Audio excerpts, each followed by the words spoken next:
ఓ సర్వేశ్వర, పాతాళము నుండి నిన్ను నేను మొరపెట్టుచున్నాను. ఓ సర్వేశ్వర, నా మొరను ఆలకించుచు నీ చెవి మొగ్గుము. అందరూ ఓ సర్వేశ్వర, నేను నీకు మొరపెట్టుచున్నాను. ఓ సర్వేశ్వర, నీవు మా పాపము లెక్క కట్టిన దానిని ఎవరు తట్టుకోగలరు? అయితే నీ సన్నిధిలో క్షమాపణ గలదు. ఆ కారణమున ప్రజలు నిన్ను వినయపూర్వకముగా సేవింతురు. అందరూ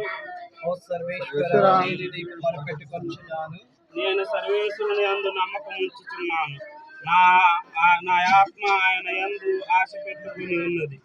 నేను ఆయన మాటను పరిపూర్ణంగా నమ్ముకొని ఉన్నాను. ఉదయమునకై గస్తీ బాతులు వేయుచున్నట్లు నా ఆత్మ సర్వేశ్వరునికై వేయుచున్నది. అధిక ఆశతో ఇజ్రాయేలు వేచి ఉన్నది. ఎందుకన్నా సర్వేశ్వరుని చెంత కరుణ లభించును, ఆయన చెంత సంపూర్ణ రక్షణ కలదు. ఆయన వాస్తవముగా ఇజ్రాయేలులకు విముక్తిని కలిగించును, వారికి సర్వ పాపము నుండి విమోచన కలిగించును.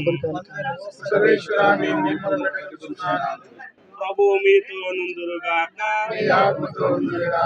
ప్రార్థించుదము. ఓ సర్వేశ్వర, మేము చేయు ప్రార్థన దయతో ఆలకింపుము. మీ పిలుపు నంది జీవయాత్ర ముగించి ఈ కుమారుని ఇతనపల్లి కిషోర్ ఆత్మపై అనుగ్రహం నుంచి శాంతి కాంతులకు నిలమైన మీ రాజ్యములోనికి చేరుకొని మీ పునీతులతో సహభాగము నొసగును. మా నాథుడిని యేసుక్రీస్తు ద్వారా ఈ మనవి చేస్తున్నాము.